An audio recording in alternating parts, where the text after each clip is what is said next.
Baptiste Després, Le Figaro. Est-ce que tu t'es arraché les cheveux pour faire cette liste au regard des nombreux absents? Ça n'aurait pas duré longtemps parce que j'en ai plus beaucoup, quoi, donc, de cheveux.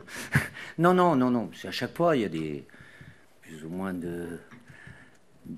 comment je vais dire, pas de contraintes, mais c'est lié au fait des joueurs. Si tout le monde est disponible, je pourrais pas tous les prendre. Là, ben, forcément, avec des blessés de plus longue date ou nouveaux blessés, ben, ça amène à des discussions avec mon staff et à des réflexions, bien évidemment. Et deuxième question, pourquoi Mateta? Qu'est-ce qui te plaît chez lui? Déjà, c'est son profil. Le fait que, bon, c'est la première fois qu'il vient avec Léa, il est pas tout jeune, même s'il a connu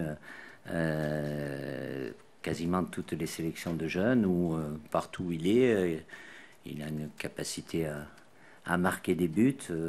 Voilà. Alors évidemment que ça soit lié à l'absence pour blessure de Marcus, mais il a un profil qui est intéressant et ça fait un bon moment à travers ce qu'il a fait aussi avec l'équipe olympique, bien évidemment. Et je sais que vous sortez certains noms comme si c'était une surprise dans les prélistes, mais lui, il en fait partie aussi depuis un bon moment, comme une bonne cinquantaine de joueurs, parce que justement, c'est avec mon staff de prévoir, comme ça arrive souvent, quand il y a plusieurs blessés, c'est souvent au même poste, ou c'est en défense, ou c'est au milieu, ou c'est devant, donc d'avoir des solutions pour pallier les différentes absences. Bonjour Didier, Lucas Blanchard pour la chaîne L'Équipe. Oui. Il y a un autre nom qu'on avait aussi entendu au sujet de cette liste, c'est celui de Florian Thauvin. Comment est-ce que vous voyez son début de saison et comment est-ce que vous pourriez expliquer aussi son absence dans cette liste? Merci. Ah, il faut que je m'explique un peu. Si je dois m'expliquer sur tous les joueurs que je ne prends pas, après les noms, certains en font circuler, il y en a certains qui reviennent plus que d'autres pour différentes raisons, je ne vais pas rentrer là-dedans. Moi je suis là pour faire des choix, après Flo est revenu en France, donc vous le voyez certainement pour beaucoup d'entre vous un peu plus que lorsqu'il était au l'Udinese, où il faisait de bonnes choses aussi.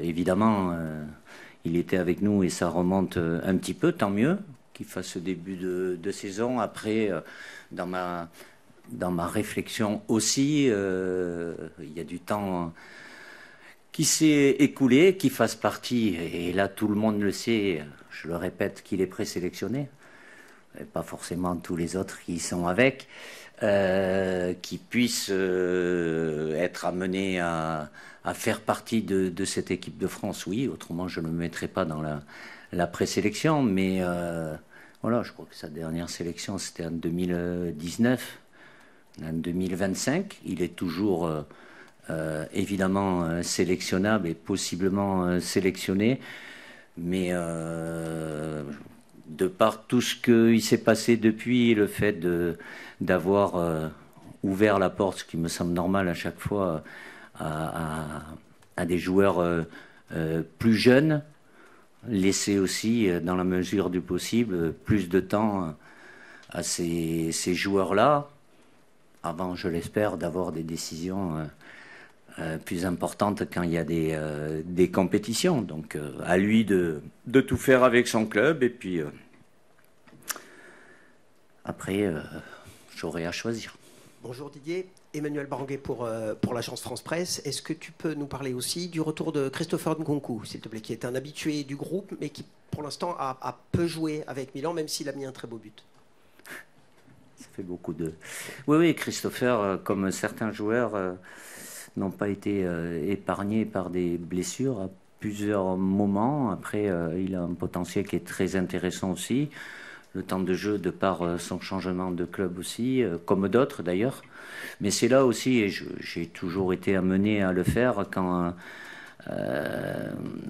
non pas que la concurrence n'existe pas, mais être un joueur qui a l'habitude de Delta, s'il est disponible, et donc il fait partie du groupe, de pouvoir aussi, dans la mesure du possible, dans une période où peut-être c'est une période moins positive pour eux, mais de compter sur eux, parce que je suis convaincu du potentiel et de la capacité de ce joueur. Et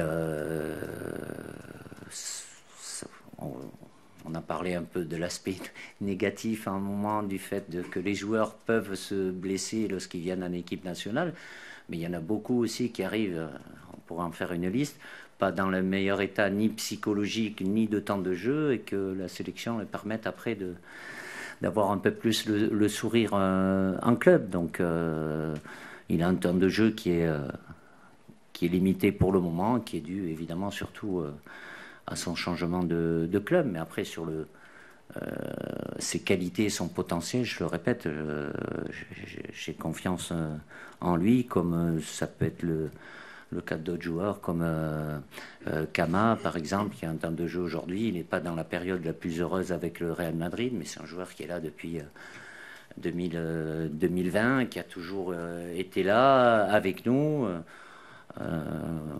Pour moi, c'est aussi important dans ces moments-là. C'est pas là oui, là non, là oui, là non. Ce qui ne veut pas dire qu'à un moment, par rapport à la concurrence, je ne puisse pas en appeler d'autres. Mais comme on n'a pas des matchs tous les 3-4 jours, c'est important pour moi vis-à-vis des joueurs qui sentent que j'ai confiance en eux. Ça fait quelques rassemblements maintenant que le trio de gardiens est reconduit. J'ai deux questions autour de ça. Est-ce que vous avez atteint une forme de stabilité pour les prochains mois avec ces trois-là? Et à l'intérieur de ce trio, est-ce que la hiérarchie peut être amenée à évoluer d'ici, on l'espère, à la Coupe du Monde, suivant les performances? Merci. Vous l'espérez qu'elle évolue? Dans quel sens je dois interpréter ça? C'est bon. Ah bon.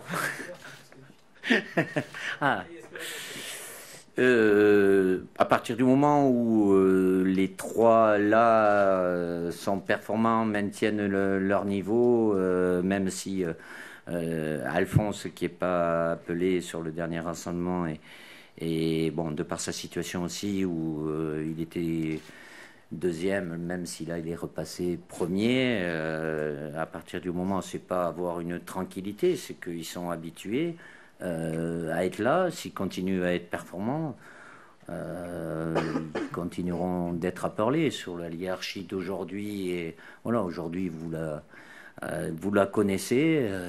Ce qui se passera dans 3 mois, 6 mois, je sais pas, j'ai pas les éléments, mais là aussi. Je ne vais pas vous dire que oui, c'est figé aujourd'hui, oui, mais s'il y a des éléments nouveaux, comme ça a pu arriver aussi les années passées, je peux être amené à modifier. Mais là, quand je vous parle, je n'ai pas d'éléments qui vont dans ce sens-là aujourd'hui.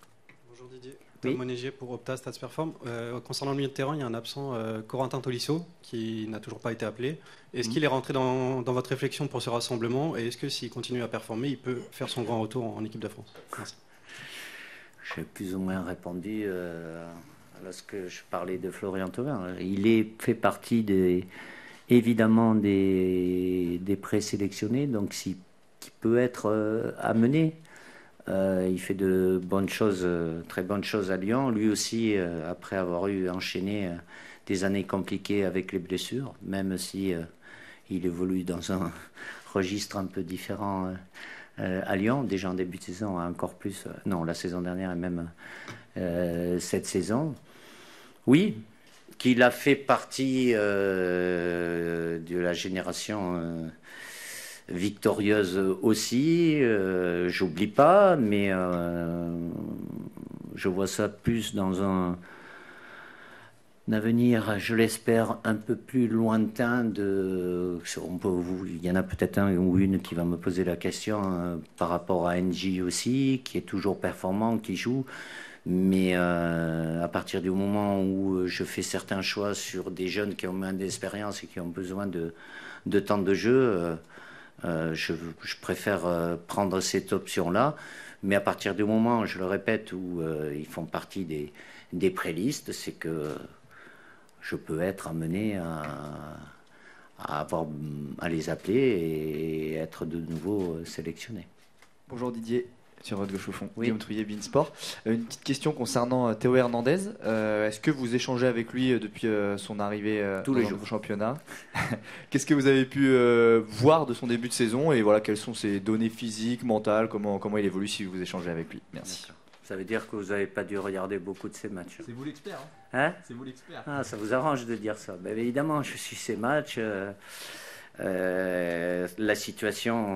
Sa situation personnelle est bien meilleure que par rapport au mois de septembre où il n'avait pas joué de match officiel. Là, il a pu enchaîner comme ils ont une Ligue des Champions aussi. Et il y a des matchs tous les 3 jours et évidemment, il est en bien meilleures conditions. J'échange avec lui, oui, après plus ou moins régulièrement, comme il a des matchs tous les 3 jours. Mais on suit tous les matchs avec le staff technique et bien évidemment il sera en meilleure condition sur le plan athlétique et de par ce qu'il fait avec son club où il marque 2 buts, voilà, sa capacité à mener un plus sur le plan offensif sera plus possible cette fois-ci par rapport au dernier rassemblement. Didier, bonjour. Arnaud Dutot du Parisien. Comment vous jugez la progression de Dayo Upamecano et sa prise de leadership au sein de la défense française? Merci. Il y a un petit moment, Dayo lui a fallu, comme certains autres joueurs, un petit peu de temps avec nous en sélection. Avec ses clubs, il était performant.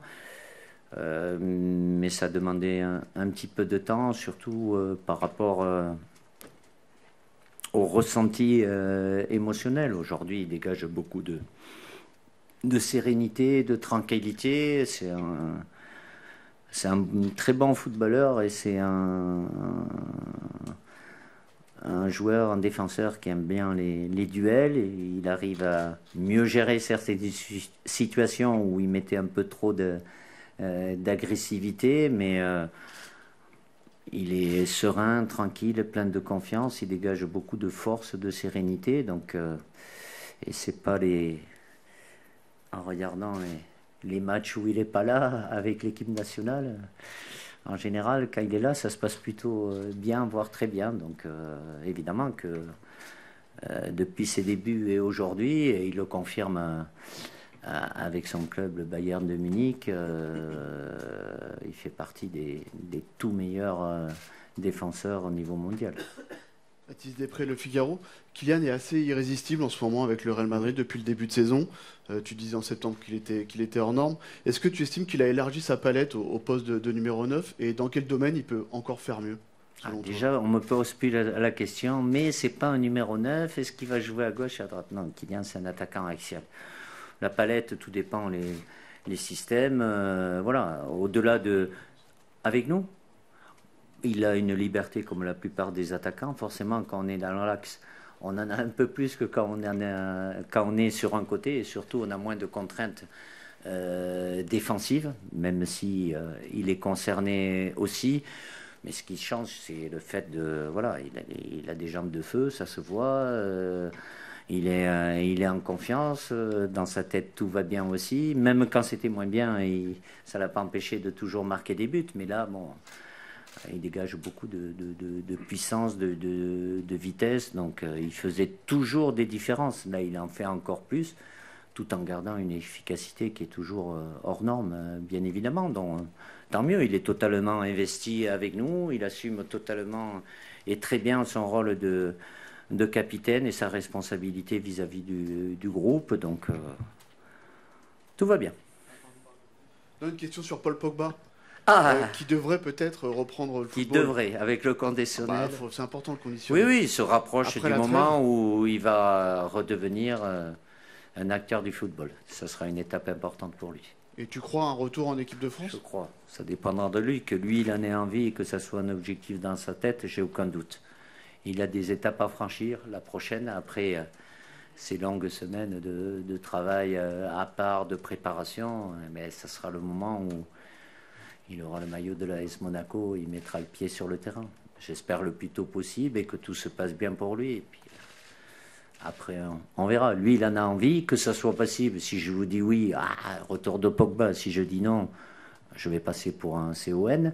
Donc, ça ne va pas le faire non plus. Donc, c'est tout le mal que je lui souhaite. Déjà, de passer cette première étape depuis plus de 2 ans et demi, ça sera déjà une énorme joie et bonheur pour lui.